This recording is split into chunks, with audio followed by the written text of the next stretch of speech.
सबको प्रभु यीशु मसीह के जीवित पवित्र और सामर्थ्य नाम में जय मसीह की जय मसीह। धन्यवाद करते हैं प्रभु का एक और दिन उसने हमारी आयु को बढ़ाया और विशेषकर हम सभी को ये मौका दिया कि हम उसके चरणों में उपस्थित हों और उसके वचन में से जो वो हमें सिखाना चाहता है उसको हम जो है सीखें।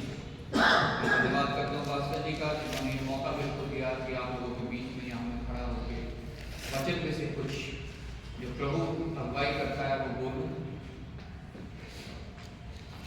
मैं इस योग्य अपने को नहीं समझता कि आप लोगों के सामने मैं कुछ बोल पाऊं, लेकिन पवित्र आत्मा हम सब के लिए हमें सिखाना चाहता है, बताना चाहता है और जो भी कुछ पवित्र आत्मा के द्वारा होता है वो हमारे भले के लिए होता है। आज के जब हम प्रभु के वचन को पढ़ते हैं, आखिरी पुस्तक जो है वो है प्रकाशित वाक्य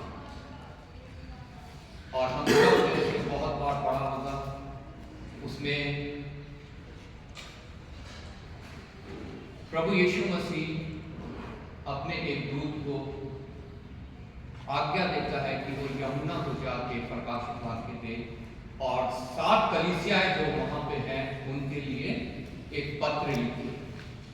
वो पत्र सिर्फ उन 7 कलीसियाओं के लिए नहीं है, वो हमारी कलीसिया के लिए है, दुनिया की सारी कलीसिया के लिए, क्योंकि प्रभु जानता है कि प्रत्येक कलीसिया के अंदर कुछ ना कुछ फ्लॉ, कुछ ना कुछ जो है गड़बड़ी है, कुछ ना कुछ जो है उसमें कमी है, कुछ ना कुछ घटी है।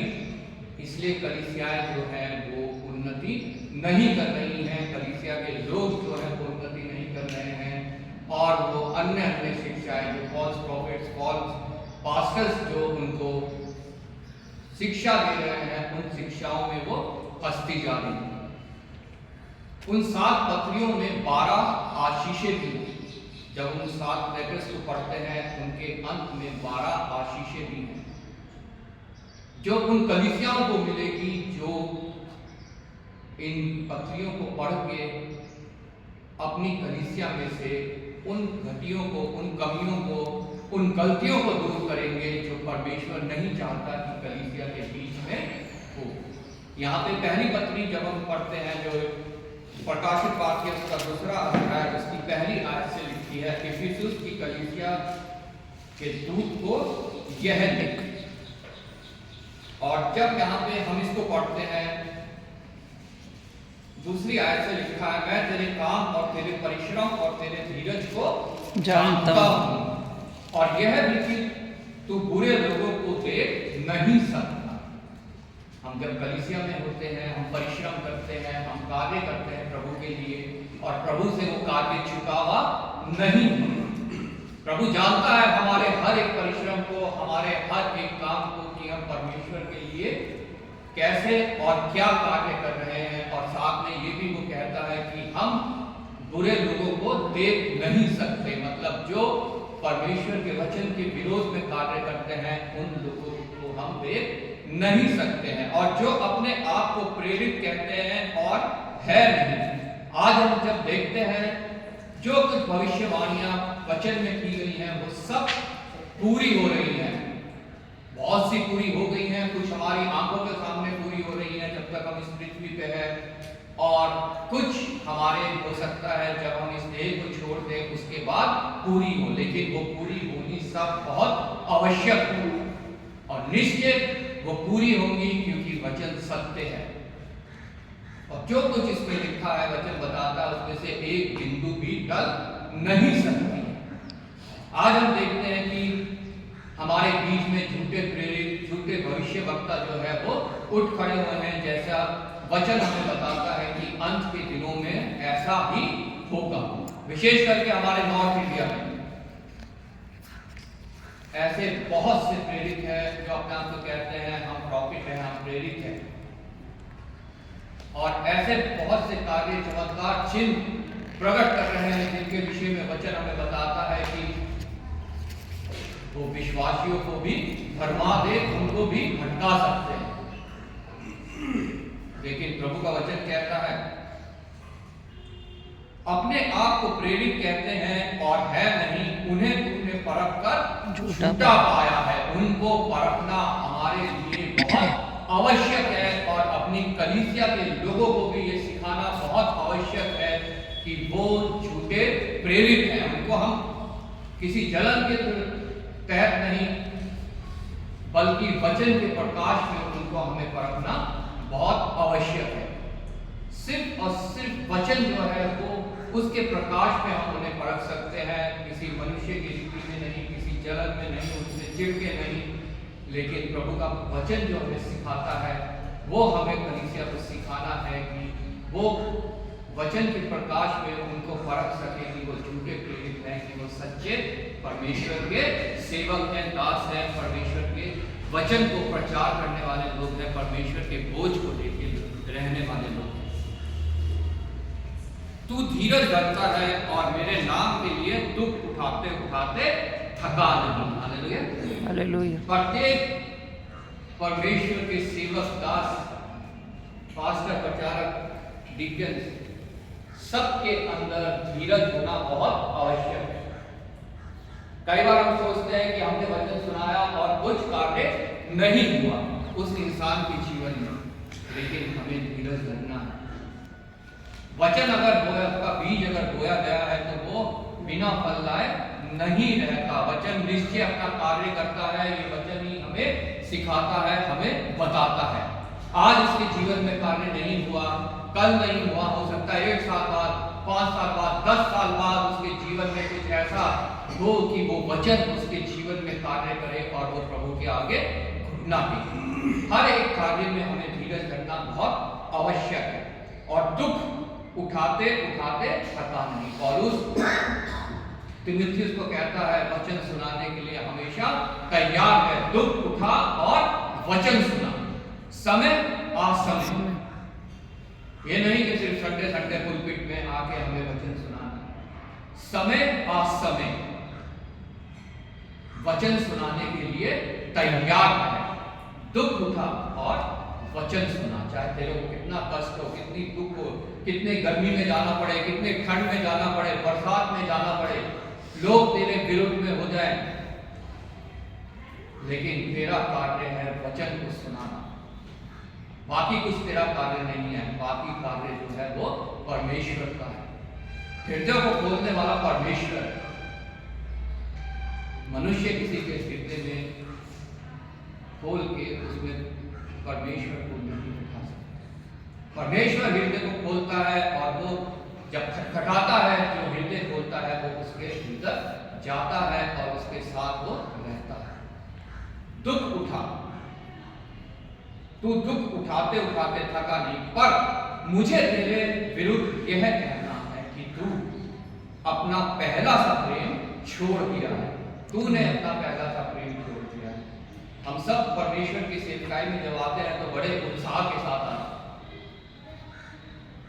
सब कुछ करने को हम तैयार होते हैं, दुख उठाने को, जगह जगह जाके वचन सुनाने को, गर्मी सर्दी बरसात को झेलने को, यहाँ तक लोगों के द्वारा ताड़ना सहने को भी हम तैयार होते हैं। हम पूरे उत्साह के साथ प्रेम से भरे हुए जो है परमेश्वर के कार्य को ज्वाइन करते हैं। लेकिन परमेश्वर का वचन कह रहा है तू ये सब तो करता है, मेरे को याद है तूने ये सब किया है, लेकिन तूने अपना पहला सा प्रेम छोड़ दिया है। आज परमेश्वर मुझसे और आपसे ये बातें कर रहा है। हमें अपने आप को जांचना है, क्या हमने अपना पहला सा प्रेम छोड़ तो नहीं दिया है? क्या हम जिस उत्साह के साथ आए थे अभी भी कुछ उत्साह से कार्य कर रहे हैं कि हमने अपना पहला सा प्रेम छोड़ दिया और हम सिर्फ अब पुलपिट की सेवा करना चाहते हैं? पुलपिट की सेवा बहुत आसान है। जब हम पुलपिट में खड़े होते हैं, हमारे सामने जो लोग बैठे होते हैं वो सब प्रभु के वचन को जानते हैं। उनमें से कुछ को भूख होती है, कुछ टाइम पास करने आते हैं, दिखाने के लिए आते हैं लोगों को कि हम भी क्रिश्चियन हैं। कुछ संडे आते हैं, कुछ त्योहारी क्रिश्चियन होते हैं जो सिर्फ त्योहारों में आते हैं। लेकिन अगर हम सच में प्रभु से प्रेम करते हैं तो प्रभु के हम उस आज्ञा को मानेंगे कि तू दुनिया की छोड़ कर मेरा गवाह हो। पौलुस कहता है कि मैं उस नींव के ऊपर भवन बनाना नहीं चाहता जो किसी और ने डाल दिया। मैं उनके बीच में प्रचार करना चाहता हूं जिन्होंने अभी तक प्रभु का वचन नहीं सुना है, प्रभु को जाना नहीं है। हमारा भी कार्य ऐसा ही है। पुलपिट की सेवा है, ठीक है, बहुत अच्छी बात है, हमें भीड़ों को भी संभालना है जो परमेश्वर ने हमें दी है, लेकिन हमारा मुख्य कार्य वो है कि उन लोगों को वचन पहुंचाना जिन तक वचन नहीं पहुंचा, उस क्षेत्र तक, उस काल तक वचन पहुंचाना जहां वचन अभी नहीं पहुंचा है। तूने अपना पहला सा प्रेम छोड़ दिया है, इसलिए स्मरण कर कि तू कहां से गिरा। मैंने तुझे जब चुना तू कहां पे था, जब मैंने तुझे सेवकाई दी तू कहां पे था। अब तू याद कर कि तू कहां से गिरा, तूने क्या क्या कार्य छोड़ दिए हैं, तू किस तरह से उत्साह के साथ प्रेम से भरा हुआ मेरे लिए कार्य करता था, लेकिन आज तू सिर्फ अपने पेट के लिए कार्य कर रहा है। बहुत से प्रचारक, बहुत से पास्टर, बहुत से डीकन ऐसा करते हैं जो सिर्फ एक नौकरी समझ के इस कार्य को करते हैं, लेकिन जब प्रभु उन्हें चुनता है उस समय वो सिर्फ और सिर्फ प्रभु से प्रेम करते हैं और उसका हर एक कार्य को करने के लिए उत्साहित होते हैं। धीरे धीरे वो प्रेम उनके अंदर से खत्म होता जाता है, उस प्रेम को वो छोड़ देते हैं। यदि तू मन न फिराए तो मैं तेरे पास आकर तेरे जीवन को उसके स्थान से हटा दूंगा। मैं तेरे जीवन को उसके स्थान से हटा दूंगा। मतलब जीवन का क्या मतलब है?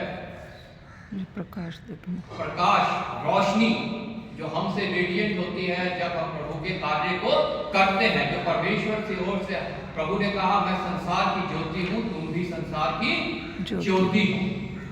हम में कुछ अपना प्रकाश नहीं है, हमारा प्रकाश प्रभु यीशु की तरफ से। जब उसका प्रकाश हमारे जीवन से रिफ्लेक्ट करता है तब दूसरे जन जो है उस प्रकाश को देखने पाते हैं। लेकिन प्रभु का वचन कह रहा है मैं तेरे से उस जीवन को हटा दूंगा, अपना प्रकाश तेरे ऊपर से हटा दूंगा, क्योंकि तूने अपना पहला सा प्रेम छोड़ दिया है। अब सिर्फ तू लालच में, तू अपने स्वार्थ के लिए, तू लोगों को दिखाने के लिए जो है इस कार्य को कर रहा है। इसलिए मैं तेरे जीवन को तेरे स्थान में से, उसके स्थान में से हटा दूंगा। पर हाँ, तुझ में यह बात है कि तू निकलोइयों के कामों से घृणा करता है जिनसे मैं भी घृणा करता हूँ। निकलोइयों फर्स्ट सेंचुरी में पंथ होता था जो मूर्तियों से उतरी हुई चीजों को लोगों को खाने को कहता था ये कुछ चीज है तुम इन्हें खाओ, तो कुछ प्रभु के विरोध की बातें करते थे। और प्रभु जानता है कि प्रभु का हर एक दास जो है ऐसे मूर्तियों से घृणा करता है, क्योंकि प्रभु भी उससे घृणा करता है। उसने पहले ही आज्ञा में कहा है, जो 10 आज्ञा है, कि तू मुझे छोड़ किसी और को प्रभु कहकर ना मानना, और ना कोई किसी का बुत बनाना, मूर्ति बनाना। और वो उस चीज से, बुत प्रस्ती से सबसे अधिक घृणा करता है, और वो जानता है कि उसके सारे दास जो है उससे घृणा करते हैं। 7वीं आयत में लिखा है जिनके कान हो वह सुन ले। आत्मा कलीसिया से क्या कहता है? ये वाले कान नहीं जो हमारे शरीर के शारीरिक कान है, आत्मिक कान। प्रभु चाहता है आत्मिक कान हम अपने खोले और ये सुने कि आत्मा कलीसियाओं से क्या कहता है। अब जब हम उसकी सुनते हैं, हम वापस उस अपने उसके पहले से प्रेम को पहचानते हैं और उसकी सेवकाई में लगते हैं, तो उसके लिए हमारे लिए यहाँ आशीष लिखी है। जो जय पाए, जो इस बात पे जय पा लेगा कि अपना पहला सा प्रेम प्रभु के साथ दोबारा नियुक्त कर लेगा, दोबारा से उसी रीति से कार्य करने लगेगा जब उसका चुनाव हुआ था। जो जय पाए, मैं उसे उस जीवन के पेड़ में से जो परमेश्वर के स्वर्गलोक में है फल खाने को दूंगा। ये पहली पत्र है जो एफेसस के कलीसिया को लिखा गया। अगर हम उस जीवन के पेड़ में से फल खाना चाहते हैं तो हमें अपना प्रेम, जैसे परमेश्वर का प्रेम है एक साथ, वो कभी बदलता नहीं है, कभी कम नहीं होता, कभी ज्यादा नहीं होता, हमें भी उससे उसी प्रकार प्रेम करना है। वो कभी हमारा प्रेम कम नहीं होना चाहिए, बल्कि एक साथ रहना चाहिए, ताकि उसकी सेवकाई हम उसी रीति से करने पाए जिस रीति से परमेश्वर हमसे चाहता है, जिस रीति से परमेश्वर ने हमारा चुनाव किया है। ये ऐसा है जो प्रेम करता है और मेरी सेवकाई निस्वार्थ करेगा, मेरे राज्य की बढ़ोतरी के लिए करेगा। उस फल को अगर हम खाना चाहते हैं तो हमें आप अपने आप को जांचने की जरूरत है, और कुछ खटी या कुछ कमी हमें पाई जाती है तो हमें उसे दुरुस्त करने की आवश्यकता है। प्रभु आपको इस वचन के द्वारा आशीष